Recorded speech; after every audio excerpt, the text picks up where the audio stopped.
Matt O'Connor, the Leicester head coach, wants rugby union's authorities to be held to account after Manu Tuilagi's citing for a dangerous tackle was dismissed, leaving the centre free to continue his comeback from injury.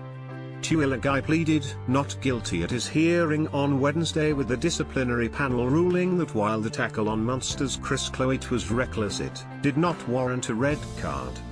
It was the 26-year-old centre's first match since the opening day of the season, having undergone knee surgery, and means he is available for Leicester's Christmas Eve match against Saracens. It also boosts his chances of stringing together a run of games before Eddie Jones names his England squad for the Six Nations.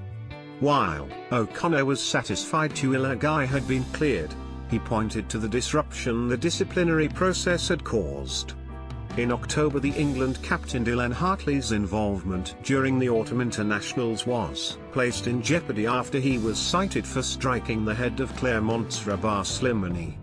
That was also dismissed, and Northampton swiftly issued a statement with the now former director of rugby, Jim Malander, saying citings like this do beg the question of whether Dylan is being singled out for what has happened in the past rather than being judged solely on the game. O'Connor said he does not believe Tuilagi had been singled out because of his Pacific Islands heritage, but he was similarly critical of the disciplinary process. Everyone involved in the game has to be a little bit more accountable for the actions they take, he said. The players and the coaches are certainly accountable, and we'd just like the rest of rugby to be just as accountable, the citing commissioners. It's caused unnecessary disruption. It's what it does to Manu in the state that he's in. He comes back and plays the game physically and legally. Unfortunately, it just makes everyone a bit unnecessarily cautious about the physicality and collisions. The citing commissioners need to be a little bit more accurate with what they're sanctioning and what they're not. Tuilagi's former British-Irish Lions teammate Brian O'Driscoll insisted the game has gone soft in response to the citing on Tuesday, and O'Connor insisted that the tackle was legal. He won't miss any rugby, so that's incredibly pleasing, O'Connor said. The sanction has to be a red card offence, and from our perspective there was no red card offence. There was no malice, there was no intent to hurt the bloke.